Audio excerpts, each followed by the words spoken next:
রাসূলুল্লাহ সাল্লাল্লাহু আলাইহি সাল্লাম তার হাদিসের মধ্যে আমাদের বর্তমান সময়কার অবস্থাগুলো বিভিন্নভাবে বলে গেছেন এবং ভূমিকম্প যে বৃদ্ধি পাবে, আল্লাহর গজব যে বৃদ্ধি পাবে, সেগুলো বিভিন্ন কারণে হতে পারে। সেই কারণগুলো সম্পর্কে তিনি বলছেন, যেমন বলছেন যে তাযহার আল ফাহিশাতা ফি কওমিন, কোনো জাতির ভিতরে, প্রায় সব জাতির ভিতরে কি হবে, প্রকাশ্য পাপাচার হবে, খারাপ কাজ হবে, ফাহিশা হবে।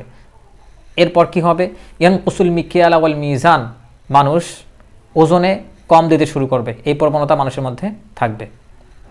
এরপর কি হবে, এরপর ইয়ামনাউ যাকাতান আমওয়ালিহিম, মানুষকে যে যাকাত দেওয়া হবে, মানুষের কাছে যেটা আমানত রাখা হবে সেটা সে নিজের সম্পত্তি মনে করবে এবং যাকাত দিবে না। এরপর কি হবে, ইয়ানকুযু আহদাল্লাহি ওয়া আহদা রাসূলিহি, মানুষেরা আল্লাহ সুবহানাহু ওয়া তাআলা এবং রাসূলুল্লাহ সাল্লাল্লাহু আলাইহি সাল্লামের যে হক, তারা যে আল্লাহ এবং রাসূল সাল্লাল্লাহু আলাইহি ওয়াসাল্লামের কাছে যে ওয়াদা করছে সেই ওয়াদা রাখবে না, নষ্ট করে ফেলবে। তারপর কি হবে, লাম তাহকুম আইম্মাতুহুম বিকিতাবিল্লাহ, এবং মানুষদের যে শাসক হবে সেই শাসকরা কী করবে, আল্লাহ সুবহানাহু ওয়া তাআলার বিধান মোতাবেক শাসন করবে না। এগুলো একটা হাদিসে আসছে, এখানে 5টা বিষয় কথা আসছে। অপর এক হাদিসে রাসূলুল্লাহ সাল্লাল্লাহু আলাইহি ওয়াসাল্লাম বলছেন, ইযা তুখিদাল ফাইউ দুআলান, যখন মানুষ দানের সম্পত্তি খেয়ানত করবে। এরপর কি হবে, ওয়াল আমানাতু মাগানামান, মানুষ আমানত খেয়ানত করবে।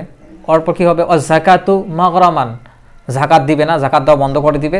এরপর কি হবে, ওয়াতুউল্লিমা লিগায়রিদ্দিন, মানুষ যখন, মানুষের শাসকেরা যখন বা সাধারণ মানুষেরা যখন আল্লাহর দিন ব্যতীত অন্য কিছু শিক্ষা গ্রহণ করবে, তালাশ করবে।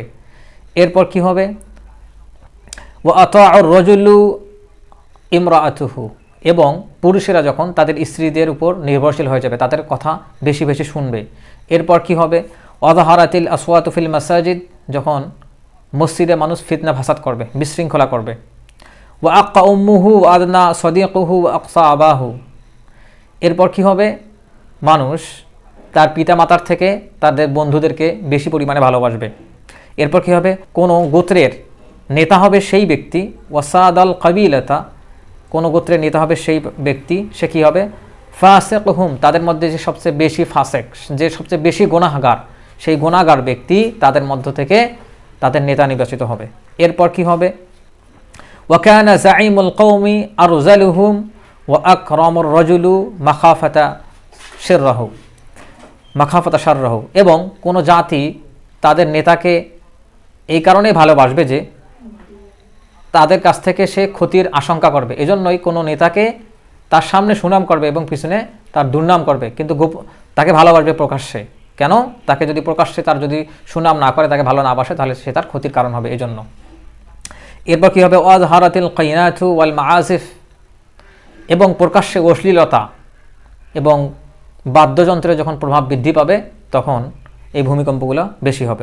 তারপর কি হবে, অশুরিবাতিল খুমুর, এবং মদ্যপানের প্রভাব মানুষের মধ্যে বৃদ্ধি পাবে।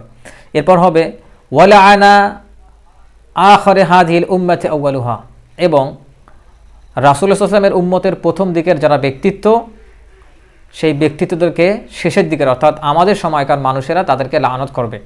তো এইখানে এই যে 15-20টার মতো কিছু নিদর্শন রাসূলুল্লাহ সাল্লাল্লাহু আলাইহি ওয়াসাল্লাম বলে গেছেন, এই কাজগুলো হওয়ার ফলে বর্তমান সময়ে আমাদের উপর বিভিন্ন গজব আপতিত হবে। যেমন সেটা হতে পারে ভূমিকম্প, সেটা হতে পারে বন্যা, সেটা হতে পারে খরা, সেটা হতে পারে মহামারী, সেটা হতে পারে প্লেগ, বিভিন্ন রোগ হতে পারে, যে রোগগুলো অতীতে আর কখনো দেখা যায় নাই, এমন রোগ আসতে পারে আমাদের এই অপরাধগুলোর কারণে। তখন এই অপরাধগুলো করার পরে কি হতে পারে, রাসূলুল্লাহ সাল্লাল্লাহু আলাইহি ওয়াসাল্লাম সেটাও বলছেন, ফালিয়ারতাকিবু ইনদা যালিকা, যখন এই বিষয়গুলো হবে তখন তোমরা অপেক্ষা করো কিসের, রিহান হামরা, গরম বাতাসের। তারপর কি হবে, ওয়া জুলজিলাতা, ভূমিকম্পের, খাসফান, ভূমিধসের, ওয়া মাসখান ওয়া কাসফান, চেহারা বিকৃত হওয়া, এবং অজানা অনেক রোগশোকের তখন আক্রমণ হবে। রাসূলুল্লাহ সাল্লাল্লাহু আলাইহি ওয়াসাল্লাম তার হাদিসের মধ্যে এটা বলছেন। তো এই যে বায়ু প্রবাহ ধ্বংস হওয়া, কম্পন হওয়া, ভূমিধস হওয়া, বিকৃতি হওয়া, আমাদের উপর ওয়াকাসফান, পাথর বর্ষিত হওয়ার মতো যে ব্যাপারগুলো ঘটবে, আমরা উপরে যে বিষয়গুলো আলোচনা করে আসলাম, যে গোনাগুলো আমাদের মাধ্যমে হতে পারে, এই গোনাগুলোর কারণেই আমাদের উপর এই গরম বায়ু প্রবাহ, ধ্বংস, ভূমিধস হওয়া, কিংবা ভূমিকম্প, কিংবা চেহারা বিকৃত হয়ে যাওয়া কিংবা পাথর বৃষ্টি হওয়া, এগুলো আমাদের উপর আসতে পারে। তো এই বিষয়ে ইঙ্গিত করে হুযায়ফা রাদিয়াল্লাহু আনহু একটা কথা বলছেন যে ইযা কানাতিল মাআসি যাহারাত, যখন তোমাদের ভিতরে প্রকাশ্য পাপাচার বৃদ্ধি পাবে, যে কোনো প্রকাশ্য পাপাচার, আযিনাল্লাহু লিল আরদি আন তাতাহাররাকা বিহিম, তখন আল্লাহ সুবহানাহু ওয়া তাআলা কি করবেন, পৃথিবীকে ইঙ্গিত করবেন, পৃথিবীকে নির্দেশ দিবেন সে যেন কেঁপে ওঠে। অর্থাৎ আল্লাহ সুবহানাহু ওয়া তাআলা পৃথিবীকে কেঁপে ওঠার অনুমতি দিবেন, অর্থাৎ ভূমিকম্প হবে, কম্পন হবে। তো এই কম্পনের মাধ্যমে পৃথিবী ধ্বংস হবে এবং আমাদের পাপাচার বৃদ্ধি হওয়ার ফলে, আমরা উপরে যে কারণগুলো শুনে আসলাম, সেই পাপাচারগুলো বৃদ্ধি হওয়ার ফলেই কি হবে, ভূমিকম্প হবে। এটা হুযায়ফা রাদিয়াল্লাহু আনহু বলছেন।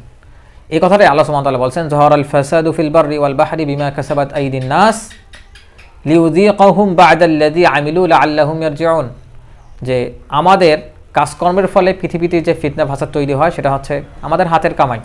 তো আল্লাহ সুবহানাহু ওয়া তাআলা এই গজবগুলো আমাদের উপর কেন দিবেন, এই গজবগুলো দিবেন আমাদেরকে সতর্ক করার জন্য এবং আমাদেরকে আল্লাহর দিকে ফিরে আসার জন্য, লাআল্লাহুম ইয়ারজিউন, যাতে আমরা আল্লাহর দিকে ফিরে যাই, পাপাচারগুলো বাদ দেই। এই জন্যই আল্লাহ সুবহানাহু ওয়া তাআলা পৃথিবীতে ভূমিকম্প সহ, কম্পন সহ, ভূমিধস সহ আরও বিভিন্ন যে গজব পাঠান সেটা আমাদেরকে সতর্ক করার জন্যই পাঠান। কারণ আল্লাহ সুবহানাহু ওয়া তাআলার সুন্নাহ হচ্ছে কোনো জাতিকে ধ্বংস করার পূর্বে তাদের কাছে রাসূল পাঠান, নবী পাঠান, তাদেরকে সতর্ক করেন, তারপর যদি তারা আল্লাহর পথে ফিরে না আসে তারপর সেই কওমকে আল্লাহ ধ্বংস করেন।